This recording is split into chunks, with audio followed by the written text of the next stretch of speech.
Bonjour et bienvenue à l'émission La Parole vivante. Cette émission, on se comprend la Bible, on découvre qui est Dieu et quel est son plan extraordinaire qu'il a pour nous. Aujourd'hui, mon collaborateur, Martin Jalbert. Salut Martin. Salut Simon. Je crois qu'il est demi de dire bonne année, mon cher. Merci, bonne et heureuse année à toi aussi. Merci beaucoup.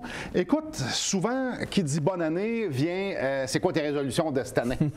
Et c'est comme à mode. Et je ne sais pas pour tout chez vous, mais souvent, là, ce que j'entends, c'est je veux perdre une partie de mon petit tailleur ici, je veux faire ci, je veux marcher plus, je veux faire plus d'exercices, je veux lire plus ma Bible. Je veux prier plus, je veux passer plus de temps avec mes enfants, je veux. Mais c'est toutes des bonnes résolutions, Simon. Il n'y a rien de mal là-dedans. Non, mais c'est beaucoup centré sur moi. Exact. C'est ma conscience que je veux, parce que ma conscience m'accuse que je n'ai pas assez. Mon bien-être physique, clairement, on n'est pas contre la bonne hygiène de vie, c'est pas ça qu'on est en train de dire, mais c'est qui en profite? C'est moi. La plupart sinon la totalité des résolutions, c'est à propos de nous. Et j'ai un verset qui vient me... T'as graffiné. Ouais. Dans Matthieu chapitre 16, verset 24, j'en fais la lecture ici. Là. Alors Jésus dit à ses disciples, si quelqu'un veut venir après moi, qu'il renonce à lui-même. Jusqu'à là, ça va pas déjà bien. Là, ça fait mal. Qu'il se charge de sa croix, avec la conception de ce que ça veut dire la croix, et qu'il me suive. Celui qui voudra sauver sa vie la perdra, mais celui qui la perdra à cause de moi la retrouvera. On vit dans une société, on vit dans un monde où est-ce que tout est à propos de nous. On se fait un royaume, on se fait une zone de confort, la sécurité, puis c'est rare qu'on va se mettre en dehors de notre zone de confort, ou qu'on va se mettre vulnérable. Et on fait pas ça. Non, puis on est tout le temps en train de se dire, oh, mais tu le mérites bien, tu as le droit à ça, je suis... On se récompense. Exactement. Puis, quoi qu'on n'est jamais à la hauteur de ce qu'on aimerait, c'est pour ça les résolutions. Tout est à propos de moi. Et Jésus nous dit, wow, t'as peur de la chrétienté, c'est pas ça du tout. En tant que chrétien, les résolutions, je suis le premier bénéficiaire, puis c'est tout à propos de moi, non, pas du tout. Et c'est là qu'on va dans des textes comme on vient de lire, ou dans Romains, qui est encore plus... Ben en fait, je crois que Romains, Paul, il va venir remettre les pendules à l'heure, parce que c'est à propos de Dieu, justement, quand tu réalises Dieu. Bien... Dans Romains chapitre 12, là, vous allez me dire, Simon, c'est vers la fin. Oui, j'en conviens. Mais la conclusion de Paul, c'est « Je vous exhorte donc, frères, par les compassions de Dieu, à offrir vos corps comme un sacrifice vivant, saint, agréable à Dieu, ce qui sera de votre part un culte personnel, un culte raisonnable. » Dieu nous interpelle et dit un petit peu, ce qui est raisonnable à ma révélation, on va le voir dans quelques instants, c'est que tu te donnes au complet. La même chose que Jésus a dit dans Matthieu chapitre 16. Alors, à la place que ma vie soit centrée sur moi, je m'offre à Dieu. Mais la question, Simon, comment tu fais pour faire une affaire de même? Pourquoi tu ferais une affaire de même? Parce que dans notre société aujourd'hui, on est toujours en train de se regarder dans le miroir puis de penser à nous autres. Je suis la personne la plus importante. Exactement, c'est ce que les gens disent. Donc, qu'est-ce que Paul il dit? Paul, il commence en disant, bien là, tu l'as dit, on est rendu au chapitre 12. Et Romains, chapitre 1 à 11, facile à diviser, Romains, hein? 1 à 11, c'est la théorie. 12 à 16, mise en pratique. Exact. Donc, il dit, je vous encourage donc, je vous exhorte donc. Pourquoi il dit ça? Bien, parce que le donc fait référence aux 11 premiers chapitres. Et là, c'est rare qu'on fasse ça, on commence par la fin.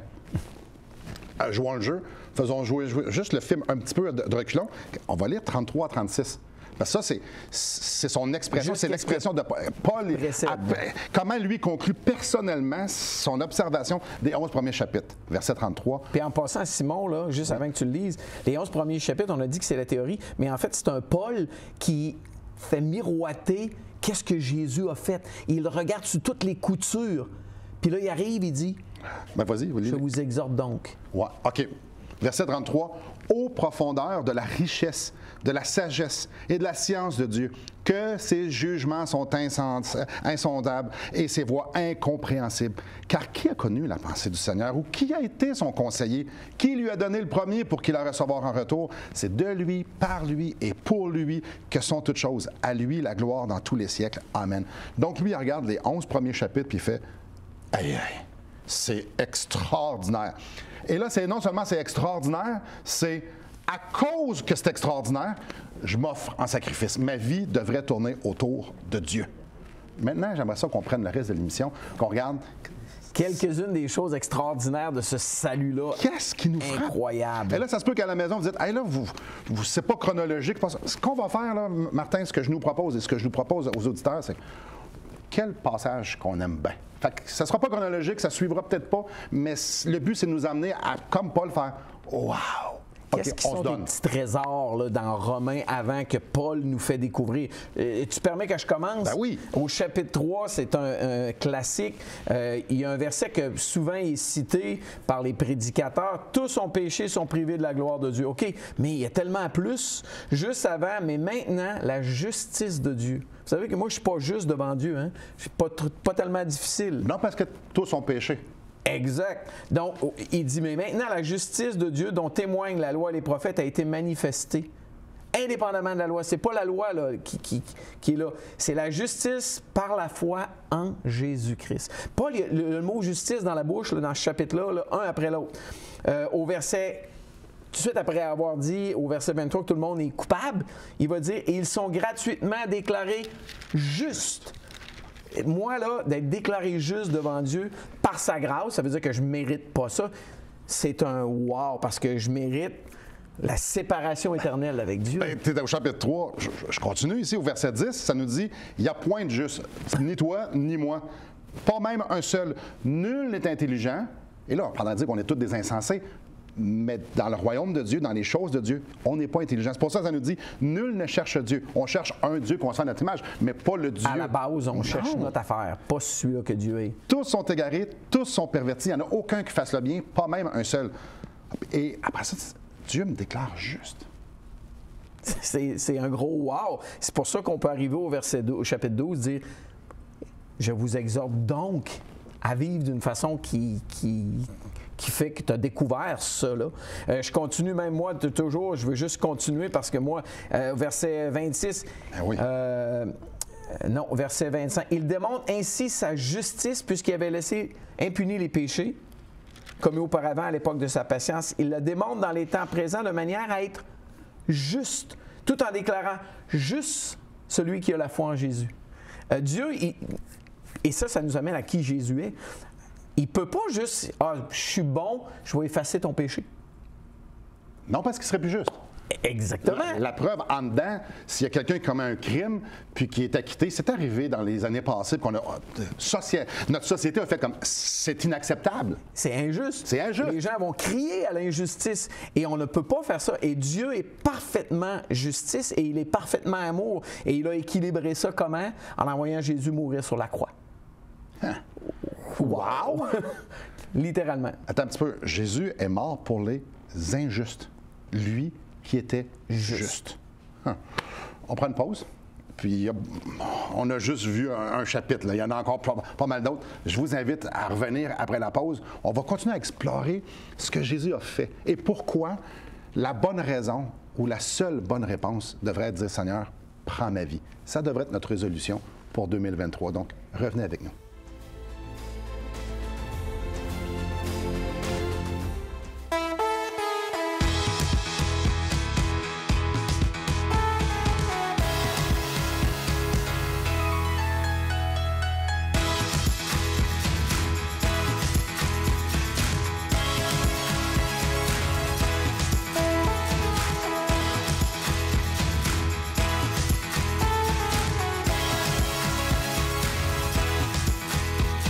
Pour en savoir plus, visitez radioespoir.ca.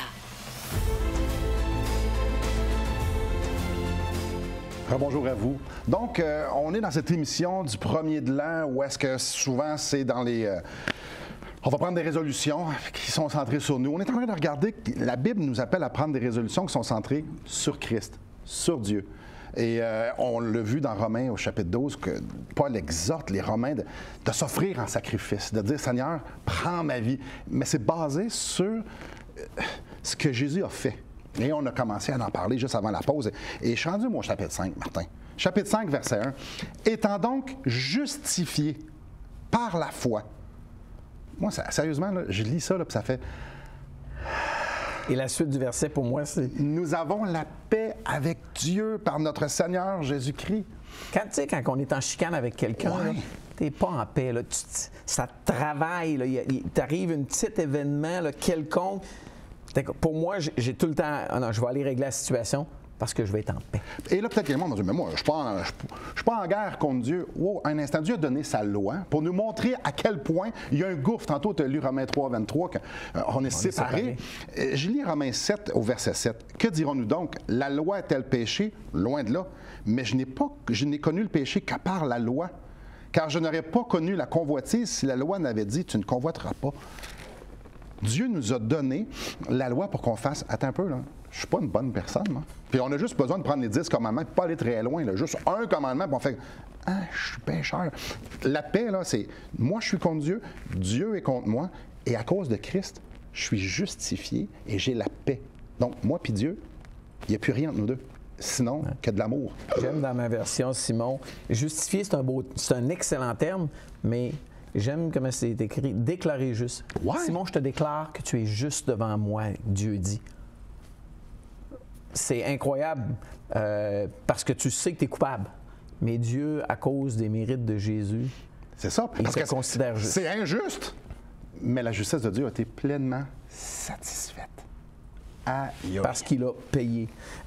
Puis, ça va avec ce qu'on est en train d'apporter.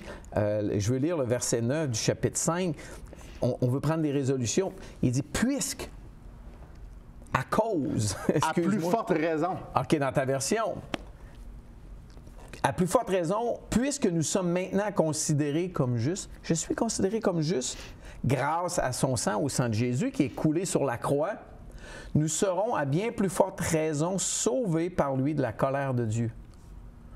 Parce que la réalité que les gens n'aiment pas qu'on parle tout le temps, c'est que nous sommes à la base destinés à la colère de Dieu. Bien, parce que chaque péché qu'on fait, mettons si je te donne une petite claque en plein visage, c'est contre Dieu je pêche en premier. Parce que Dieu me demande d'aimer mon prochain. Alors lui, il me donne une loi, puis clairement que je t'ai causé du tort, mais c'est à lui. Chaque chose de pas correct qu'on pense, qu'on fait, c'est contre lui. Dieu. Et donc, Romain, Paul, dans sa grande sagesse, puis même Pierre va le dire, que Dieu a donné des capacités à Paul de comprendre tout l'Ancien Testament, de comprendre la sagesse de Dieu. Il nous dévoile la grandeur de qui Dieu est, puis surtout son salut envers nous pour nous rendre justes devant lui. C'est pour ça qu'au chapitre 8, verset 1, ça nous dit « Il n'y a maintenant aucune condamnation pour ceux qui sont en Jésus-Christ. » Ceux qui disent « Jésus, sauve-moi, je reconnais que tu es mort pour moi, tu as pris mes péchés, tu me donnes ta justice. » Dieu nous dit aucune condamnation. Ça veut dire qu'au ciel, le tableau est complètement blanc. Quand on passe devant le juste juge, il va dire « Tu es parfait. Toi puis moi, parfait, Martin. » Je ne sais pas tous les péchés que tu as faits dans ta vie, je ne connais pas tous les miens aussi, mais je sais qu'il y en a... La liste est bonne. La liste est bonne. Il n'y en a plus? Non. L'efficacité du sacrifice de Jésus. On est au chapitre 5, là. C'est extraordinaire, mais Dieu prouve son amour, verset 8. Dieu nous prouve qu'il nous aime. Alors lorsqu'on était pécheurs, donc pas capable de rien faire, Christ est mort pour moi. Tu n'es pas capable de rien faire, sinon je vais mourir à ta place. Je vais prendre la colère de Dieu, je vais prendre ta condamnation. Tiens, prends ma justice. Wow! C'est ça, ça nous laisse bouche bée, Simon.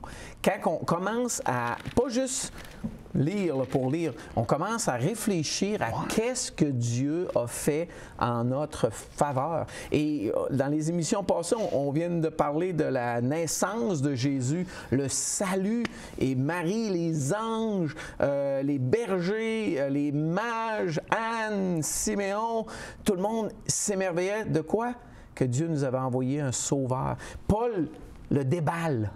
Ouais. Nous fait miroiter l'étendue de ce salut-là incroyable.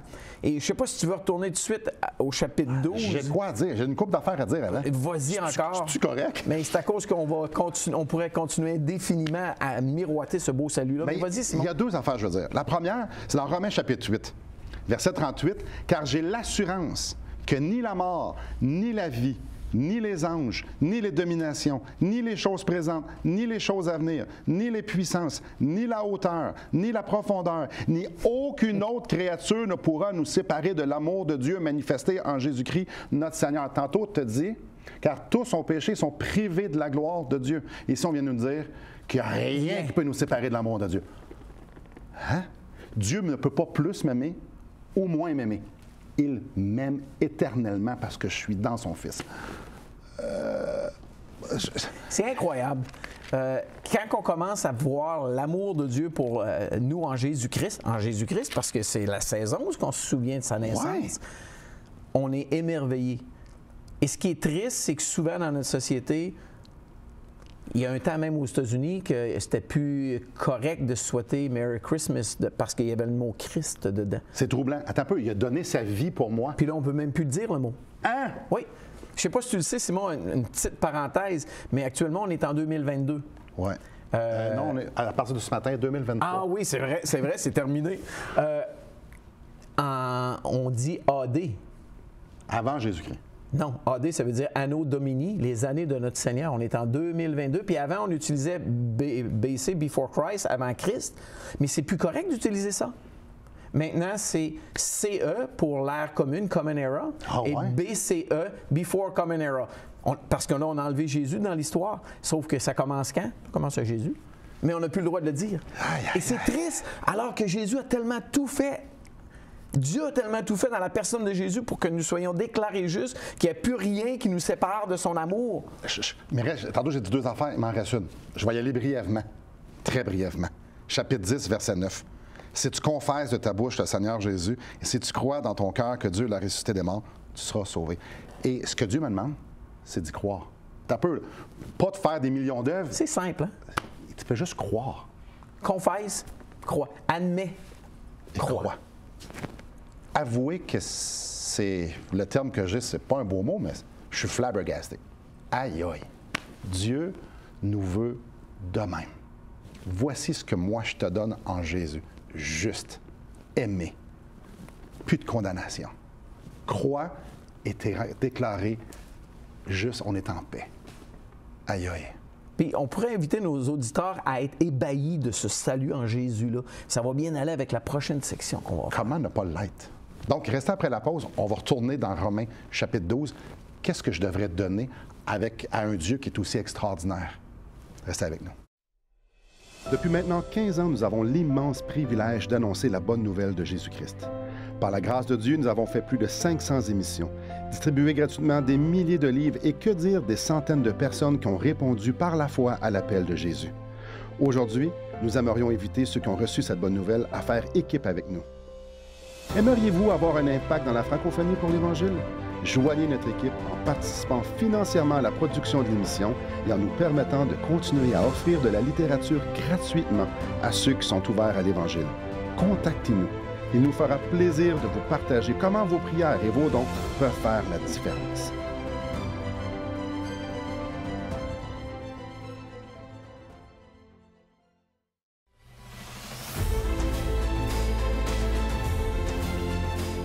Bonjour à vous. Martin, devant ce chef-d'œuvre, et le mot est trop faible encore, ce chef-d'œuvre extraordinaire de la rédemption, de mon salut, devant ce que Dieu a fait, ce qu'il m'a donné en Jésus, le pardon de mes péchés, la justice, la paix et infiniment plus, son amour. Là, on a juste couvert il y a bien d'autres choses. On a vraiment été à la petite pêche. Là. On s'est juste ébahi de nos choses préférées dans Romains, là. On l'a vu, on l'a lu tantôt, à la fin du chapitre 11, Paul fait « Aïe, aïe ». Mais au chapitre 12, verset 1, et là, il arrive à la... Étant donné ce qu'on vient de parler, il y a une réponse à avoir. Et la réponse, ça devrait être notre résolution en ce début d'année 2023. Offrir son corps en sacrifice vivant. Qu'est-ce que ça veut dire? Bien, il y a plusieurs choses. Sacrifice vivant, saint, agréable à Dieu. Premièrement, offrir notre corps. Notre être, Simon, c'est pas juste un corps. Souvent, les gens parlent de moi, là, puis comme ce matin, j'ai reçu un ami qui m'a envoyé une photo. Une fois, je ne sais pas pourquoi, j'avais une hache dans les mains, puis il prenait une photo et il était à côté de sa voiture. J'ai lancé la hache. Puis quand il a pris la photo, tu vois la hache parfaitement en motion devant. Mais j'ai fait exprès, je l'ai tiré à côté. Puis là, dans la photo, il dit « Ah, ça, c'est du Martin à son meilleur. » là. Martin, c'est pas juste le corps. C'est l'âme, l'esprit qui va avec. C'est la personnalité.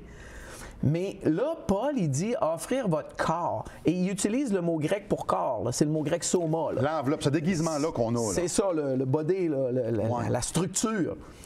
Mais qui contient qui je suis vraiment. C'est pas juste d'être spirituel, de juste lire, de méditer. Là. Non. Il dit d'offrir ton corps comme un sacrifice vivant. Et ça, c'est drôle.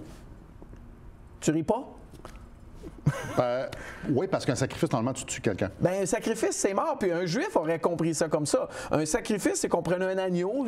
Et on l'égorge et on l'offre en sacrifice. Exactement. Mais un sacrifice vivant, c'est comme un oxymoron. C'est quelque chose qui... Attends un petit peu, il faut faire référence qu'il nous a donné la vie en Jésus.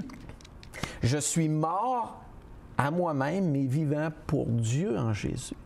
C'est ce que Paul est en train de dire. Prends ton corps, Martin, Simon, nos auditeurs, tu as découvert le salut de Dieu incroyable qui t'a déclaré juste, mets-les sur l'autel. Oui, il était encore vivant, là, mais... Ça appartient à Dieu maintenant. Exactement. Puis là, il dit saint. Ben, t'as peu, on a dit que naturellement, nous ne sommes pas saints. Par nature, on n'est pas saint, et par choix, on n'est pas saint. Saint veut dire séparé.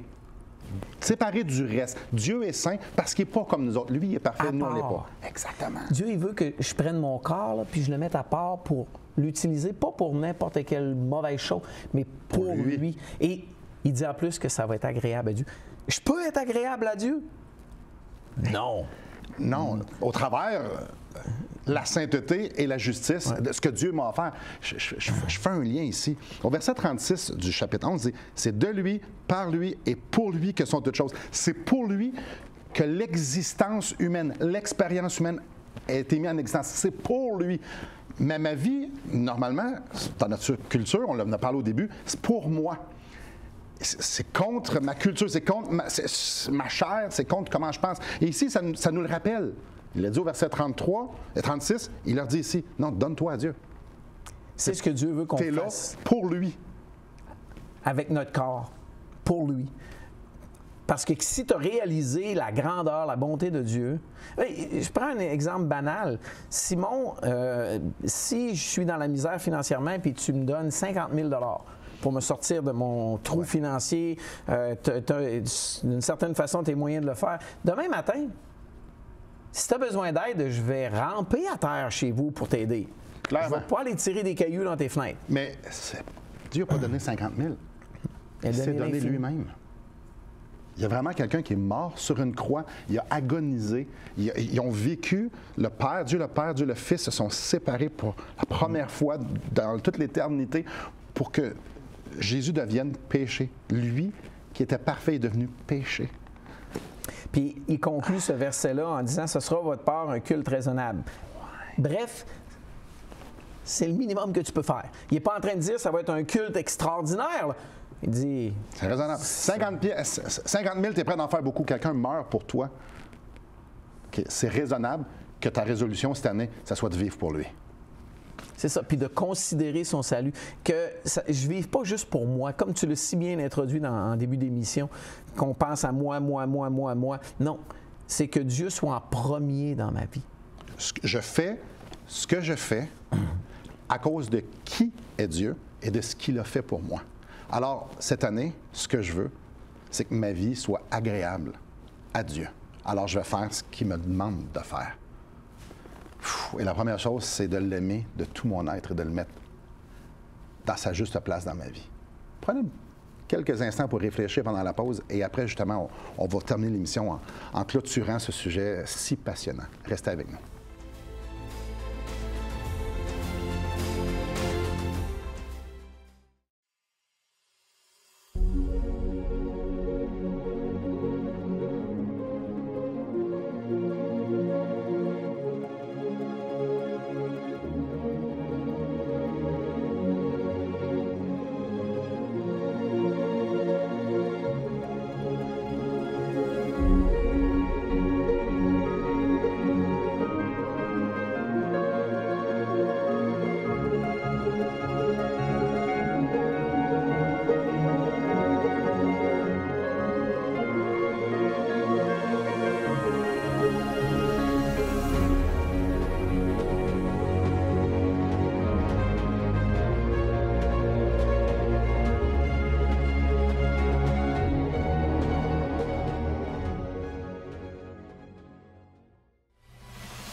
bonjour à vous.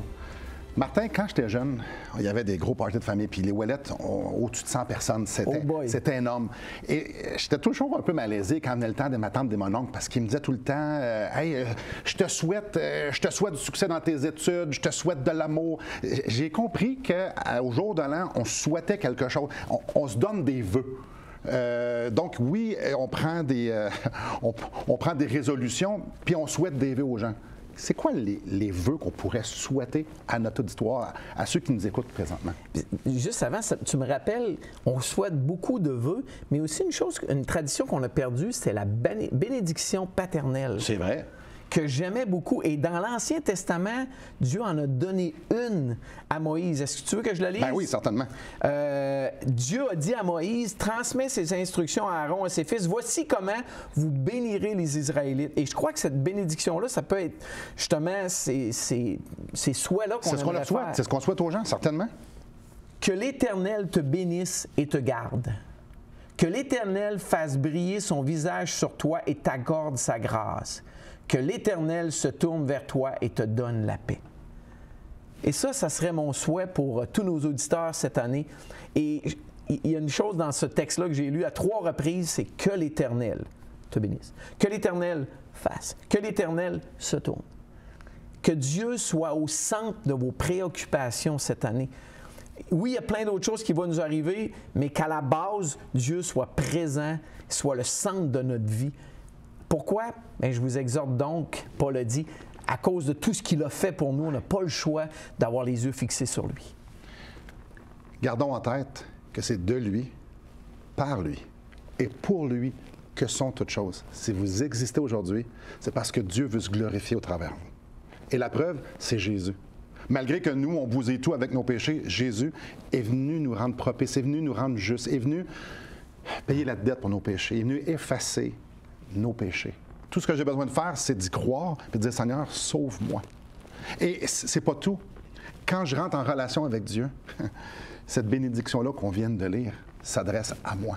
Et c'est ce que je vous souhaite, rencontrer Jésus. Pas savoir qui il est, ça je suis convaincu que vous le savez, mais de le rencontrer personnellement, d'avoir une relation avec lui, pour que vous puissiez vous aussi vous donner comme un sacrifice vivant, saint, agréable à Dieu. Dieu en est digne, parce qu'on est ici pour lui. Merci beaucoup, mon cher Martin. Et encore une fois, bonne année 2023 en Dieu. Oui. Et merci à vous et que le Seigneur vous bénisse.